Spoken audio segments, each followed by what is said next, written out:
Hey gang, welcome back to another edition of the Let's Make Music video series. And in today's video, I thought I'd just do a continuation of the last video in the series, which was all about making your drums a little beefier, a little spicier. And I'm going to kind of dovetail from that into talking about transitions. Now, for those of you that are still fresh on the topic, you might be asking, okay, what do you mean when you say transition?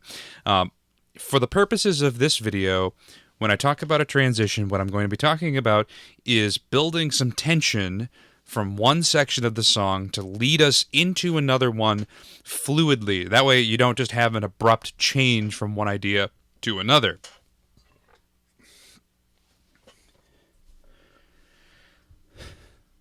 Now I'm going to go through a couple of different tools that you can use and to kind of just have in your toolbox when it comes to making transitions and making sections of songs blend well from one to the other. Obviously, not every single tool I'm going to cover is going to be appropriate in every Let's just take this down a little bit. Obviously, not every tool I cover is going to be appropriate for every single situation. So, kind of use your best judgment, use a little discretion as you take this with a grain of salt. But I just thought for the purposes of the demo we were doing, we might want to go back and just kind of make some adjustments to kind of show you how you can build tension to go from one section to another. So I've already done a little bit from that last one we did. Obviously, we have a tom fill, a little snare roll, and a crash, which is a good start. So we got the toms here doing this to kind of lead us into this snare roll. And then we obviously have a crash. And that'd be perfectly acceptable if you wanted to go from one section to another, just kind of as a bare bones way. Especially when we talk about synthwave, you can't get away from the toms. It's just part of the genre. But let's say we wanted to do a few extra things to kind of just beef this up a bit. Well, we could start by doing. One of the things that we could start by doing, which would be a perfectly acceptable answer, is we could do a filter sweep, and maybe just for the purposes of demonstration here, I'll show you real quick what I mean when I say a filter sweep. Like, say I were to open up this instrument right here, this Minimoog VA, and if we solo this, here's what it's doing.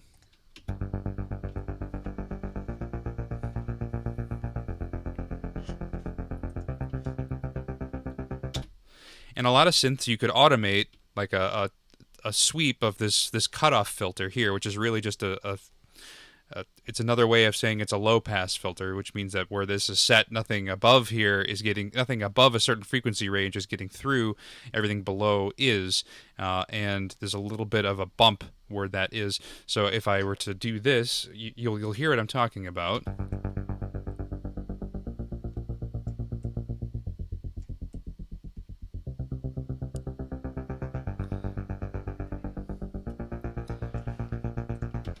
Right?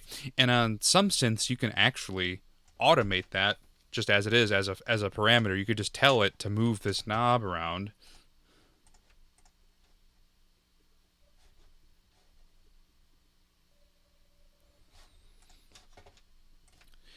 And the way we're going to actually... Here. Now, on most plugins, you can actually just set automation for all these knobs and parameters. You can actually just create a little sweep using a parameter, using automation in Cakewalk. Now, I'm going to show you real quick how you can go about doing that, and kind of some best practices that come along for the ride. So, in your view on Cakewalk, you see these drop-down menus here labeled clips. Now, that just means that when you're editing things, you're actually adjusting these recorded clips of information. If we want to do automation like we're about to do for a transition, you're going to click this, which will open up this little menu here, and you'll see a thing here that says automation, which is different from clip automation. I just want you to know. Now, if you go over to this automation thing, you'll see we have the option to automate all the plugins that are on this channel, which includes the compressor I have on it. It includes some of the everything here that says PC is on the Pro channel. So the saturation knob, the tube saturation, the track EQ, as well as the compressor and the phaser I put on there. But the thing we're interested in, if we want to do a little sweep of that knob like I just did, is the actual parameters in the plugin itself. And if you the name of the plugin, the name of the virtual instrument will be the very last thing on this list, and you'll see here now as I go over here, cutoff, which is that knob, is an option I can pick. And so now, what just happened? Well, we have this little pink line that now runs through the whole thing. And you'll see now when I open this plugin again, by itself, it just kicked that knob over because the line is set to 50% by default, and 50% of this value is literally right here in the middle. So where we had it before was right around 70%, so I'm actually just going to go ahead and I'm going to grab onto, you see here there's a little arrow or a little knob. I'm going to grab onto it and move it to 70. You'll notice it didn't move the whole thing. It just kind of created a slope because at the other end, it also is where it was default. So I'm just going to bump this up to 70 as well, or roughly thereabouts. So now it's back where I had it.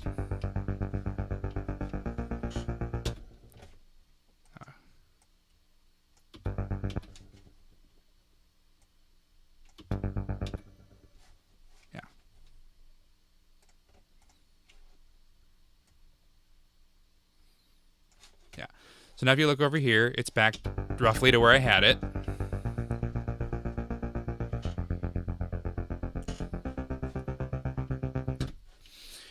And now, let's say I want to add a little filter sweep just for that spot. I want to have a little bit of automation just to make it more exciting. So I'm going to just go ahead and pick 2 measures ahead of time. So that's 1, 2, 3, 4, 1, 2, 3, 4. It's 2 counts of 4. I'm going to create another little dot right there just by clicking on that line. I'm going to create another little dot right here. And if I grab it and move it down, you'll notice 2 things just happened. One, I created a little slope here, but I also created another unwanted slope back here that fades back up. So to correct that, I'm going to add one more dot, drag it back up to 70, and you'll notice I can go left-right with it as well, and I'm just going to put it so that it's back at 70 at the beginning of that next measure. So when we actually hear this in context, it'll sound like this.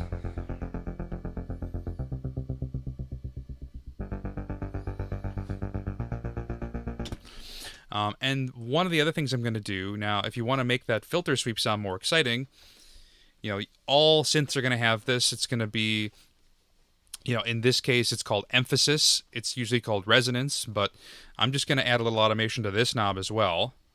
And it's going to sound like this when I do it.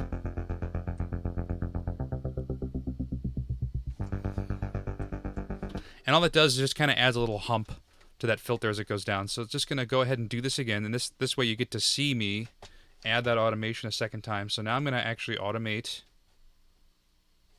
that.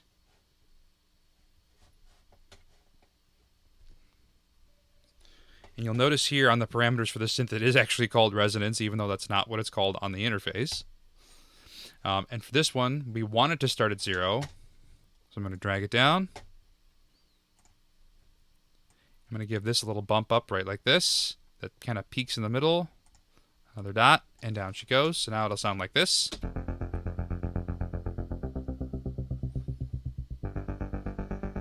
And now if we listen to it in context, so all I've done is I've used a little bit of automation just to add a filter sweep. And if we listen to it in context, it sounds like this.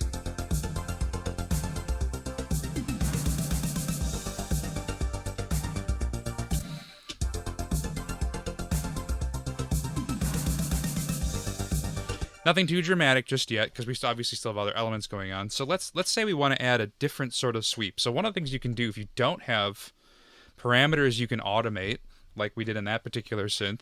Say I'm going to use these stabs as an example. Let's say you're using a sample, something that doesn't have that filter parameter just built into it. You can emulate that.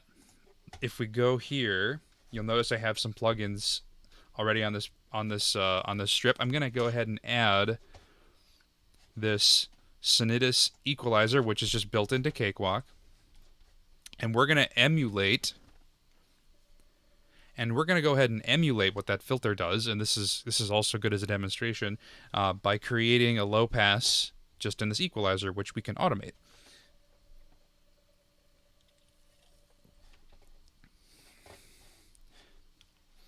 Now, what we're ostensibly going to do first, I am going to create the low pass by clicking. This is a plugin that just comes with Cakewalks. You can follow along pretty easily. I'm going to grab this band 6 here, and if you click this little arrow, it'll change it. It's by default it's set to be a high shelf. I'm going to turn it into a low pass, and you'll see right away what it did is it did this. So now if I grab 6 and move it around, I have a low pass I can adjust.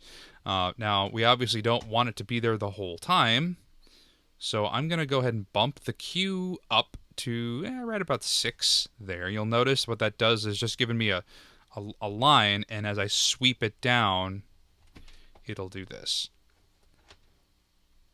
Right? So, I have my high pass set at 20,000 hertz with a Q of about 6, and we're going to automate this now. And that's going to emulate that filter sweep for something that doesn't give us that built-in parameter as part of the plugin. Like I said, like a sample or anything else where you don't have the ability just to cleanly automate part of the virtual instrument. So if I go to automation, you'll see that Sonitus equalizer is an option here I can grab. And we have some options here as well. And I'm just going to go ahead and grab frequency 6, which is what we're going to change, and you'll notice that this time it's defaulted to 98%, which is where it is. And if I put a dot here and click and add a dot here and drag this down, and then like I said, add a third dot here, here's what it does. Watch the equalizer.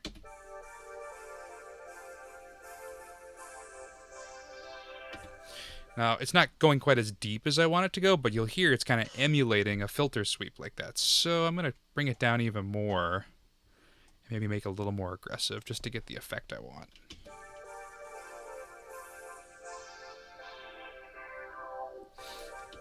And it got a little heavy down at the bottom. I have to admit the sweep on this equalizer is a little exponential. It's not quite as flat as I would like, but since it comes with Cakewalk and you can see this is pretty easy to set up, it's a good way just to start playing around with this. So here, I'll just do that one more time now. And you see it resets back to where it was. So now if we play the whole thing in context...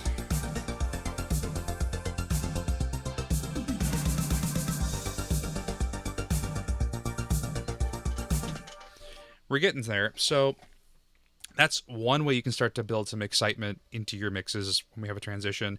One of the other things you can do, a really, really simple tool just to kind of add a little bit more interest when you start getting into this, you can add what's called a riser. Risers are obviously very popular in electronic music. You hear it a lot in EDM. It's just a way to build a little bit of tension. And the fastest way I can demonstrate that is using this freebie version of Zebra that I've had for a really long time. The principles here will apply to pretty much any other synth you've got, hardware or software. And the way that I learned to make a riser, and you'll see me do this a lot if you watch my live streams, and you will hear this a lot in my music. I just use a basic synth like this. It's got some saw waves. We can detune them against each other to make a little bit of interesting sound, or to generate a little bit of interest. And it all begins by just, you're going to take, in whatever synth you're using, you're going to use an envelope against the tuning of the synth. And so what I mean by that is, for example, here are the master tuning knobs, here and here, for the two oscillators of this synthesizer.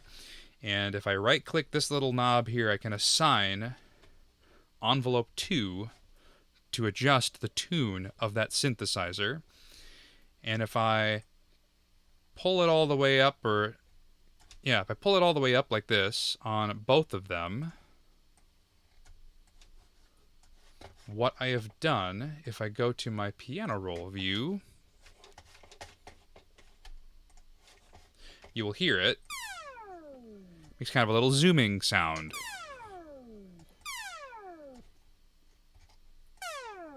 And obviously the lower I go, the lower it starts. But I don't want a zooming sound. I want it to go the opposite direction.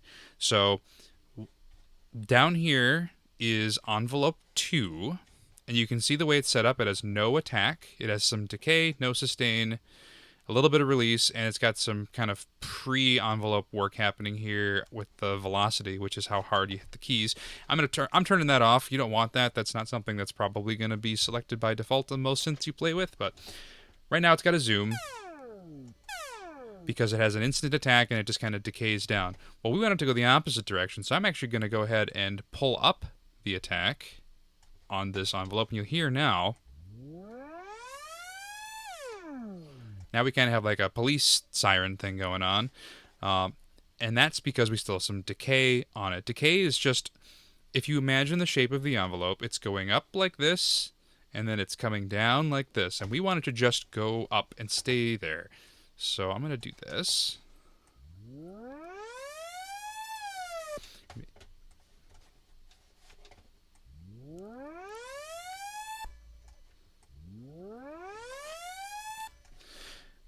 And so what's happening with the decay is when you have some decay in there, it kind of goes up and it comes back down, and the shape of the decay is determined by this knob. And we really don't want any decay because we want this just to go up and stay up. So if I pull that down all the way and get rid of all the decay, it now sounds like this. You'll notice it disappears. And that's because there's no sustain. Sustain, as you might infer, is the parameter we set for how long we want that note to stay like that. So if I push it up just a little bit,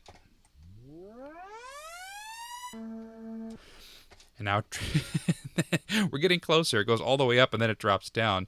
And that's because we have this release here at the end. I'm going to take that off. That's because this release down here at the end is small like it is. So I'm just going to push this all the way up.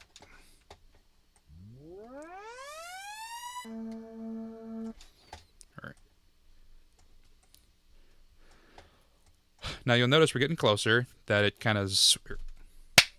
Now you'll notice that we're getting a little bit closer. It kind of sweeps up, and it hangs there for a second, and then it just plummets down. That's because we need the sustain to be all the way up, because that's just telling it we want it to come up and stay up. So now, if I have that sustain turned up all the way, it sounds a bit like this. And it just stays there, which is what we want. The last little thing we want to get rid of is this, or change, is this release thing at the end. You'll notice kind of like, if I turn this up, what it does is it kind of gives a little hook at the end of it that lets it pitch back down, which we don't really want, but... It's soft, but we don't need it. I'm going to turn that all the way off. It's a little more just aggressively dropping. Now, the speed of that riser will be determined by how much attack you feed into this envelope. So if I turn this all the way up, you'll notice it's going to be really slow.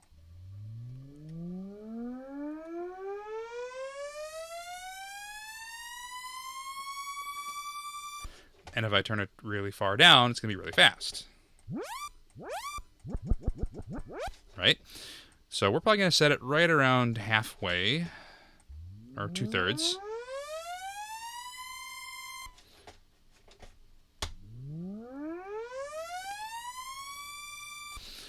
And depending on, and you know,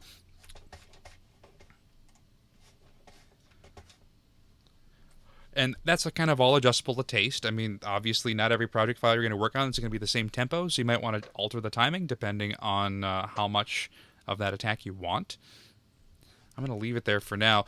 Some of the other things I'm going to do, and this is going to be different depending on what synths you use. I'm just going to add more oscillators. I'm going to detune them a little bit, just so it has a little more width to it.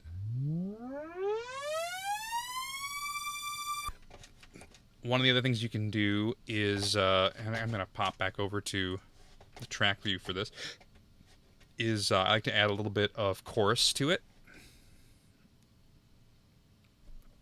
And we'll just use the built-in Sonitus modulator for this, and we'll call it an ensemble. To kind of give it a little bit of extra width. So if I go back in here, you hear it just kind of has a little more character. And then I'm actually going to go ahead and add some EQ to it, because we don't need We don't need any low end on that at all. Around here. And we'll just do this, because it just kind of has to creep through the mids so you can hear it a little better.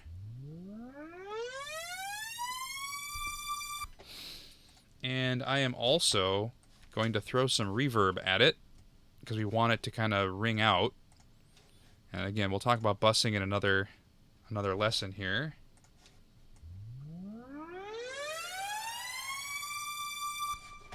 And now we have a perfectly reasonable riser. So I'm going to put it in here at this 7 bar and let it ring out for 2 counts of 4. And we'll just kind of see where that leaves us. So scoot over here to 7, which is right at the beginning. And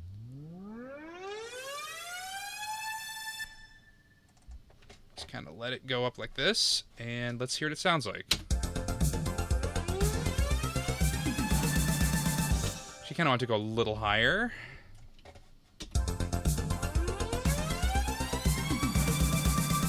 That's more on pitch.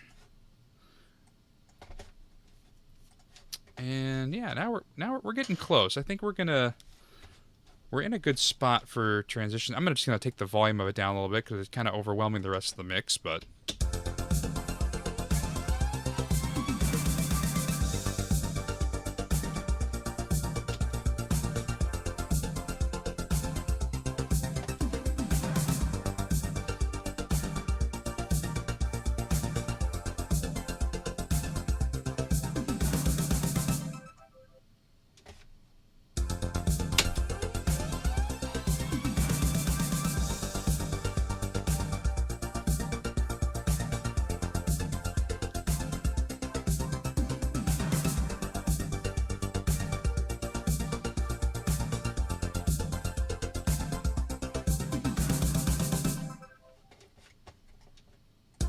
Stop.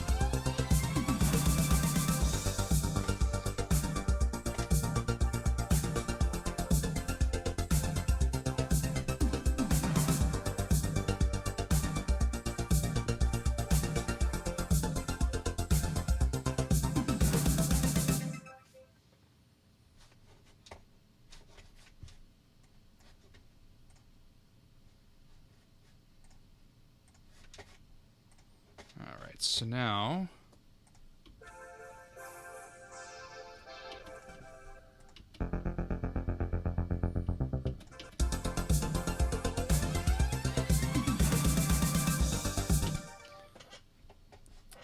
Alright, so now in context, we're starting to get there. I'm actually gonna bring the level down just a little more.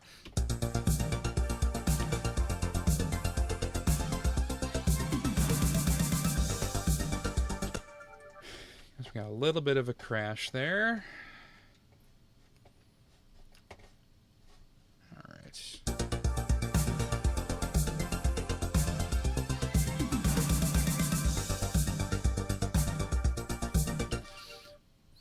One of the other things that I like to do for transitions is, and this comes from a.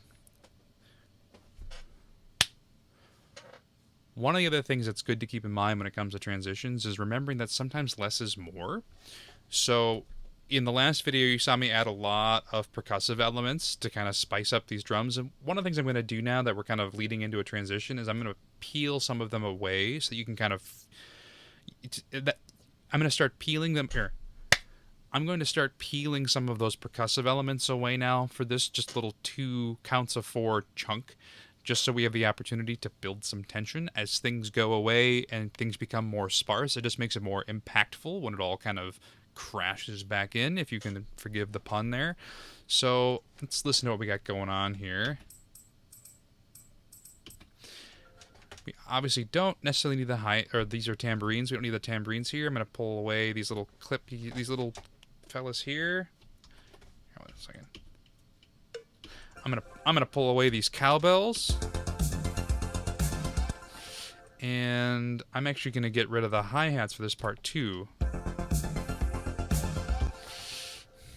And one of the other things I'll do is on that last 4 count before we lead in is I will kill the kick entirely as well. So now, and the snare that leads us in. We just want to have the fill there.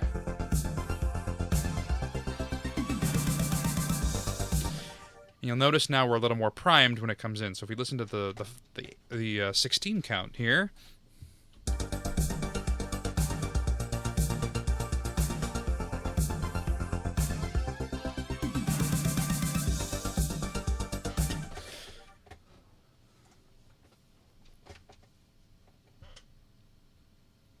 might make a few more tweaks here. I'm going to pull that kick out. I'm going to pull the claps out.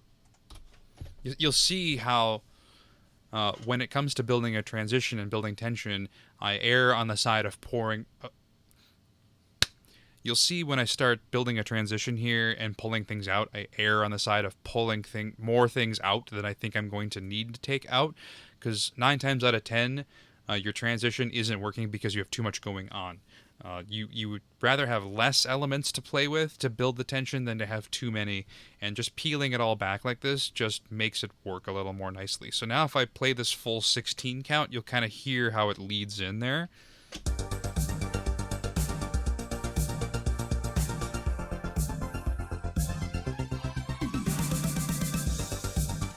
And actually I might pull this snare out too, just because it's on the same hit as that tom. Okay.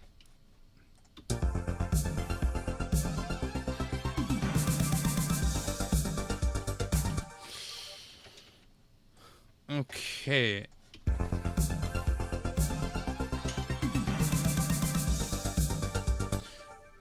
You know, that still might be too many hits of that snare. Again, you'll notice I'm pulling more out than I am putting in. So now we have a total of 6 hits there. There we go. Because now we have a little bit of space for that tom to ring out, and because the tom is one of our transition tools there.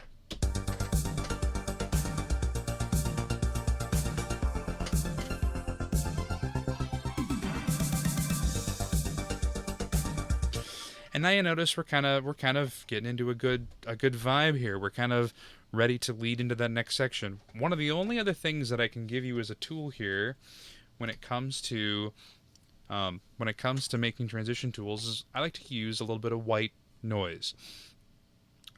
You might be, again, if you're not familiar, if this is all new to you, you might be saying, okay, what the heck is white noise?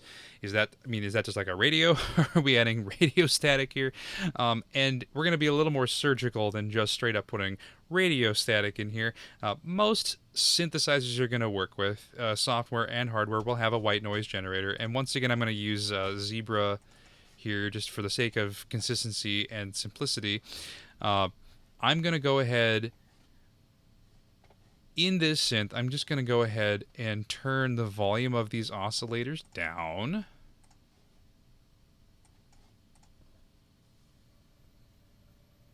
Oh, God.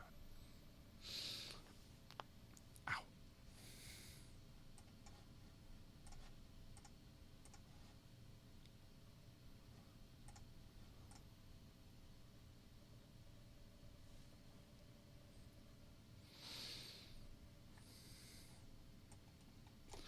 I'm going to go ahead and turn the volume of these oscillators down.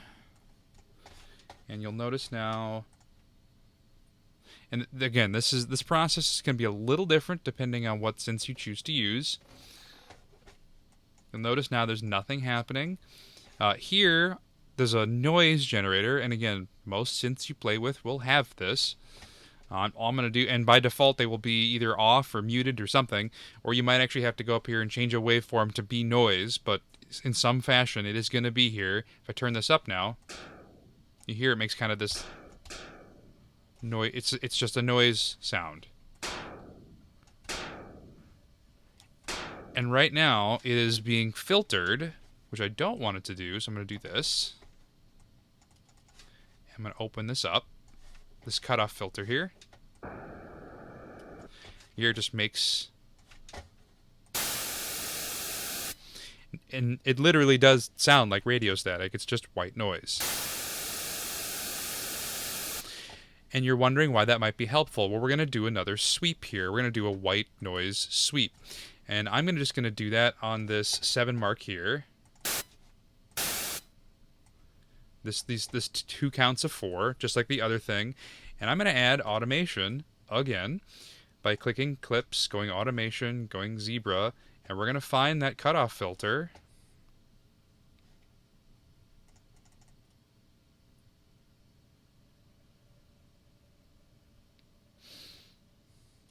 Yep, here's cutoff if I scroll down. And we're going to start this at nothing, and we're going to bring it up to about there. And now, if you listen to it, what it's going to do is this.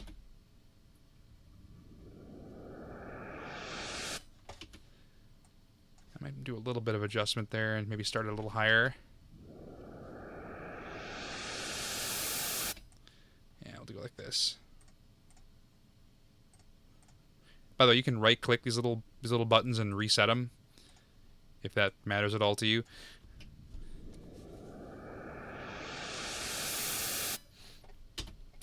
So, and that's another great way to add a little tension. So now if I go here and just let you hear everything.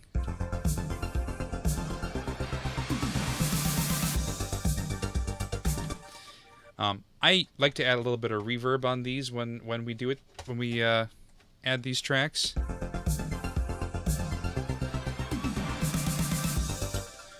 Turn this up. I think it's accidentally knocked it down.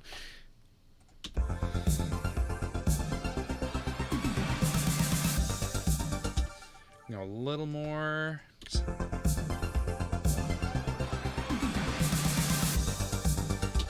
Now, Zebra here has chorusing built in, so I'm going to go ahead and just turn that on. I like to add a little bit of chorus, and you saw me kind of do it with the built-in Sonetus ensemble setting we use for the riser, but because this has built-in chorusing, I'm just going to use that for this instance instead. Again, a lot of instruments you're going to play with will have built-in effects you can play with, but otherwise the built-in cakewalk effects will work as well.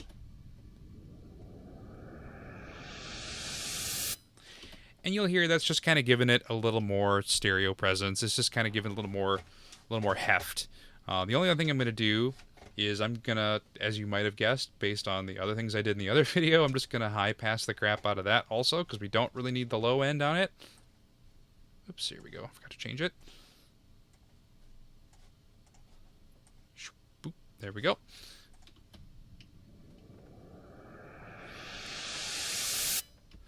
And I'm going to give it some reverb.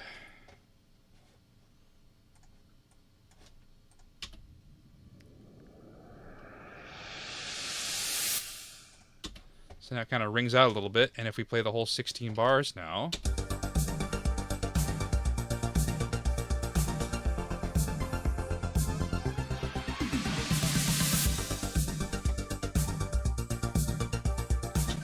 Alright, you'll notice that feels pretty good, but now when we land on the section that follows, it kind of feels weak. And part of that is this crash. This crash isn't that exciting. And one of the things we're going to do to make it a little more exciting, first of all, I'm going to bump it up, because you can't really hear it.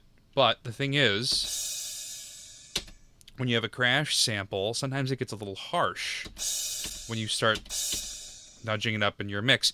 And you might be thinking, based on the last video, we could fix that with compression, and you're half right.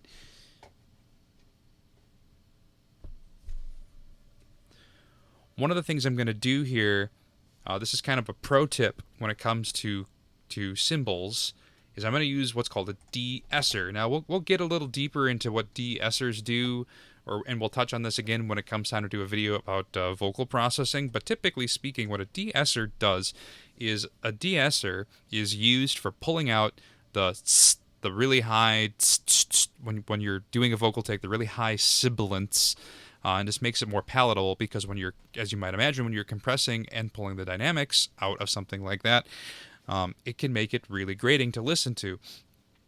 What a lot of people don't realize about de-essers as tools is they're really great for finding specific problem frequencies in any instrument, not just vocals, and removing them or reducing them. So what we're going to do is we're going to just, this plugin gives me an option to hit listen, which lets me kind of listen for the problem frequency and just find the spot where that cymbal sample is getting a little grating.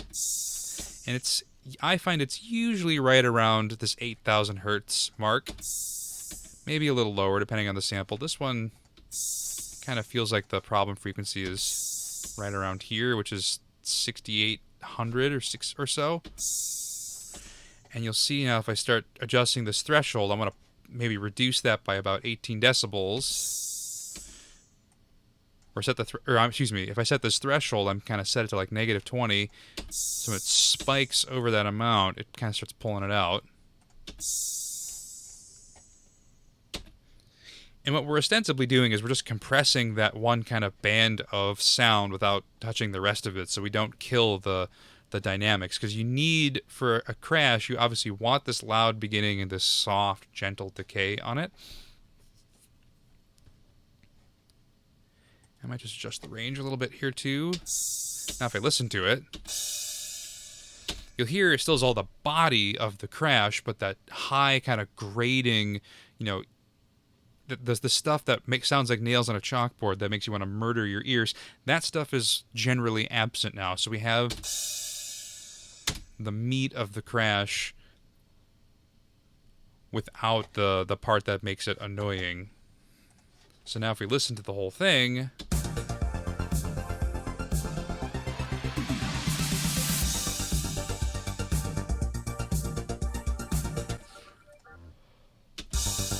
you know, now we're in the ballpark as far as volume goes.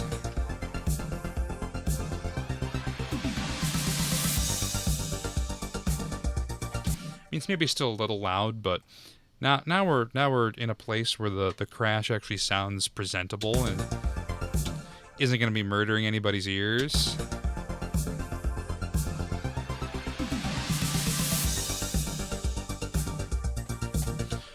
So now I'm going to talk about some of the other unspoken rules here, or I'm going to talk about some other things you can do here. Now that we've kind of built our riser section, let's talk just really briefly about impacts. Impact is, as you might imagine, the other half of the transition. So you have the build-up and the part where it lands. Now let's just pretend for a second that whatever section I'm going into after this has no percussive elements whatsoever. And then I'm going to do a complete dry rebuild. So if it just kind of fades up like this.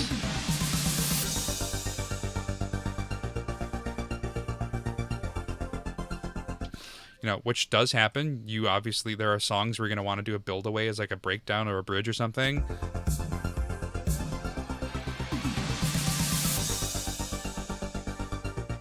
Now you notice there's not a lot of anything interesting happening here. Now it sounds okay, but it's not quite landing the way it needs to. And just to make this a little more impactful, the first thing I'm going to do is actually, this is kind of an unspoken rule doing this, I'm going to bring this kick over here so that the kick and this crash happen at the same time. So you get a little bit of a low end bump right when we go into that next section.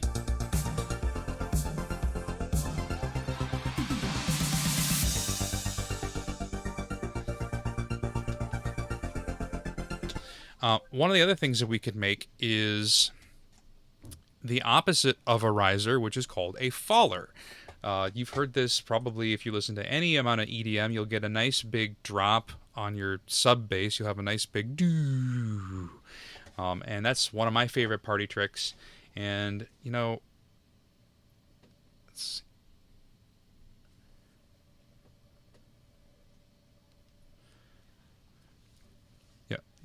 Making a faller or a sub drop, as it's called, is one of my favorite party tricks when it comes to doing transitions. And, you know, just for the sake of keeping things consistent, once again, I'll just pull up another instance of Zebra, and if nothing else, I want to show you that you don't need a whole arsenal. You don't need a huge battery of different synthesizers to make convincing effects and convincing transitions. You can do this all with one.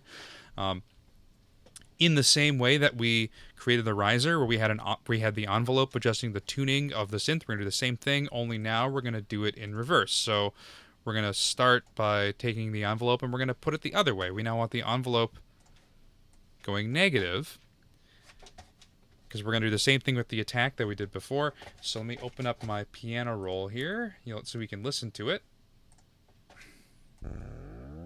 And again, by default, it's doing a riser because the attack is all the way down, but we want to adjust that. So decay, sustain, attack. You'll hear it do this.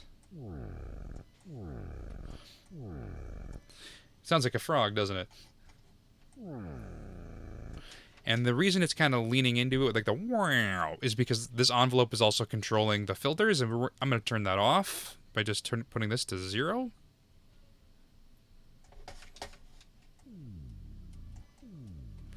Now there's no envelope controlling the filter, so if I pull it up,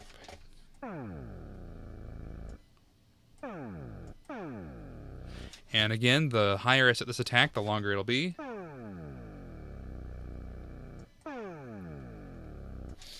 And I'm going to change this to be a single oscillator just so it's a little less chorused.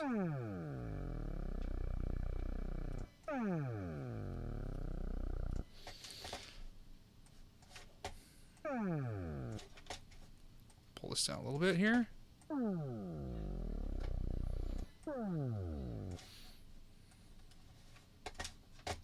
And we're going to I'm just going to put it in just like that. Like, this isn't going to be very fancy. It's just going to...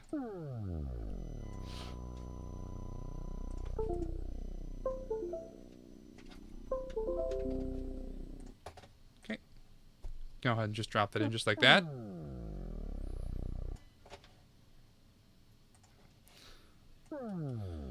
Got it dropped in just like that. So now we play this section back.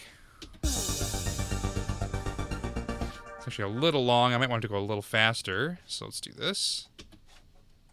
Oh, a little longer. Again, this is all adjusting to taste.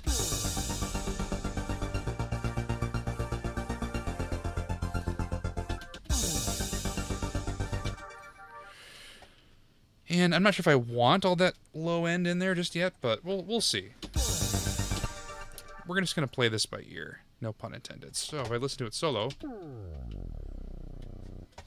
notice it kind of ends real abruptly, so I'm just going to give it a little bit of release on its actual envelope here, on this envelope 1.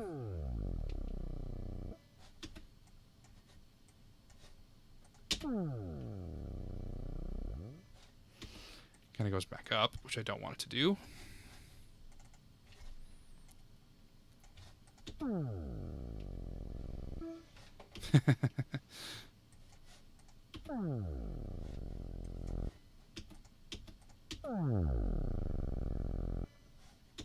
That works. I'm going to just change the attack on that a little bit just so it's kind of fades in.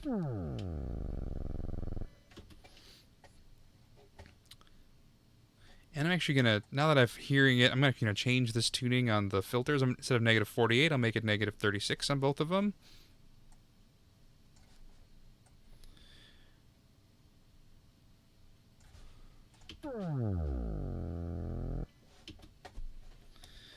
And we want it to just kind of fade out.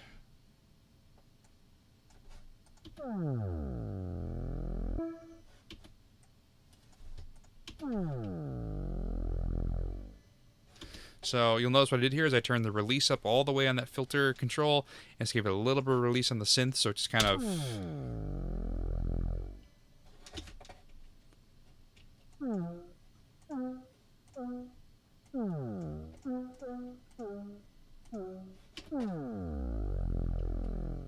Now, in the real world, you'd want this note to coincide with the tune of your song, but we're not going to be too picky here. I'm just kind of showing you the basics of how this works. You would want to make sure whatever key you're in, you're picking. I'm just kind of pushing through this so we're not going too nuts. So now...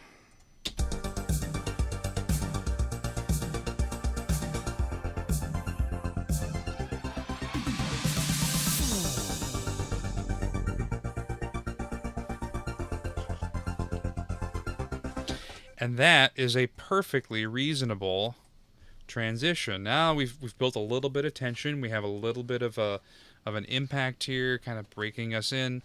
The kick hits, the crash hits. The crash isn't grating because we've done a little bit of processing to it, and we have a bit of a faller to bring us in.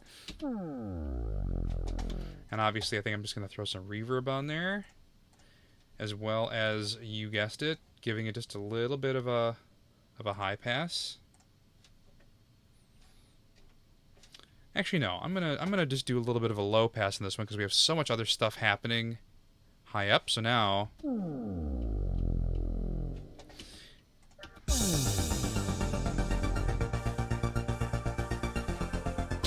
yeah, I'll do a low pass on the faller there, or excuse me, I'll do a low pass on the yeah.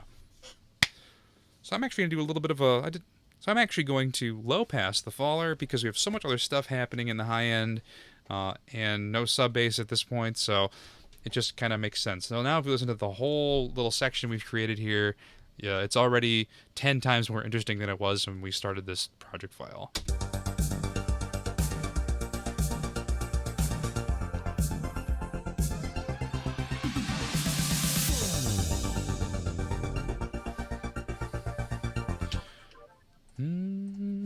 That's actually going to bug me if I don't fix that.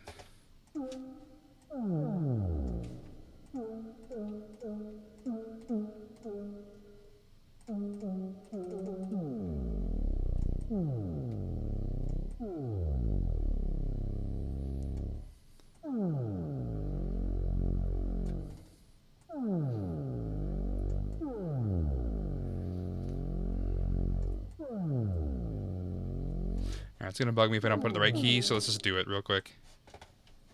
Alright, so now let's listen to that 16 bar section real quick.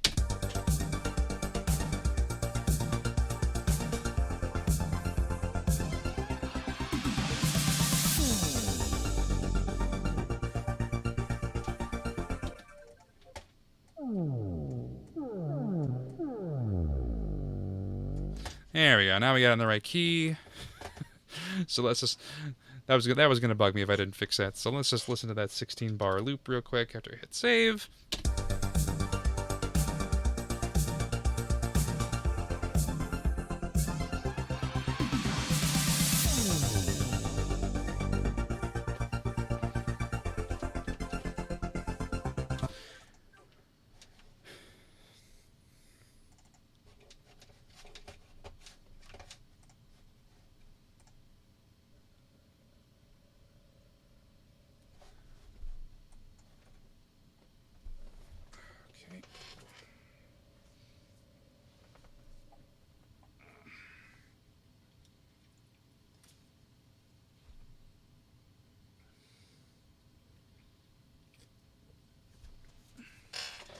And, you know, without going too nuts, that's basically it. As far as building and, you know, without going too crazy, that's really all there is to it as far as having the bare bones of a transition. In terms of stripping away... Oops. Okay. You know, all I'm going to do now is I'm just going to have a little more release on this thing just so it kind of fades out a little more, but we're really pretty much there. Hit save here.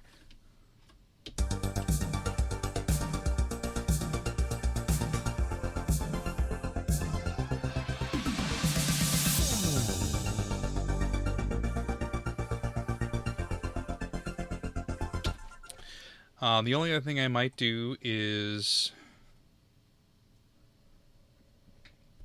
I want that to fade out now that it has some sustain to it, and I'm just going to go ahead and this is kind of without doing a deep dive on automation and this particular thing, and this particular video, I'm just going to show you just one thing I like to do as best practice. I don't actually automate these sliders on the individual tracks because sometimes I like to go back and adjust them later.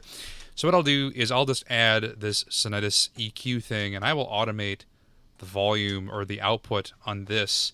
That way, if I have to make changes on my console later, the actual automation stays relative to the rest of the mix instead of changing, instead of having to be re-automated when I do any changes. This is maybe a big brain thing. We don't have to worry about this for the scope of this particular thing. But if I do this, you'll see what happens when this plays. This is just going to drop it down. And it has the same effect. It just drops the level of the track down without actually messing with this fader here, which is what I want.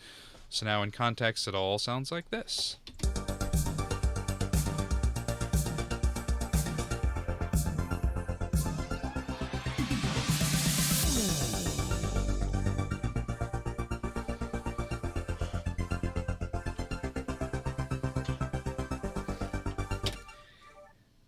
And there you have it. That is a perfectly that And there you have it. That is a perfectly reasonable build up and fall down to lead us into a transitional section of a song. I hope you got some useful information out of how to. I hope you found this information useful, that you are now inspired to go out and create some exciting transitions in your own pieces. As always, feel free to stop by my Patreon presence. Those of you who are subscribed to Patreon get access to these videos a month ahead of everybody else. There's a new topic available for you to watch on there right now if you head on over. Links are in the description. And of course, if you find any of the information that I'm giving helpful, please feel free to like and subscribe these videos, share them with your friends, and I do live streams on this channel every Thursday. Feel free to stop by and ask questions, or see me work in more, and see me work more in this software and do my, and and of course, you can drop by my live streams that I do every Thursday. Most of the time I'm working on music, not always. And you can see these practices, or you can see these theories kind of get thrown into practice. So, as always, thanks for watching. I'm glad you're enjoying these videos, and I'll see you next time. Thanks again for your... So thanks for watching. Really appreciate you guys being here, and I hope you're getting something out of this. And I will continue to do this. And of course, if you have suggestions for future topics, feel free to drop them in the comments below. And I will continue to touch on topics that are relevant. There's still a whole lot more we could cover. Yeah, we're not even scratching the surface yet. So I'm looking forward to showing you guys all the exciting things you can do for the lowest barrier of entry possible. So thanks again for being here. Enjoy the rest of your month. Thanks, guys.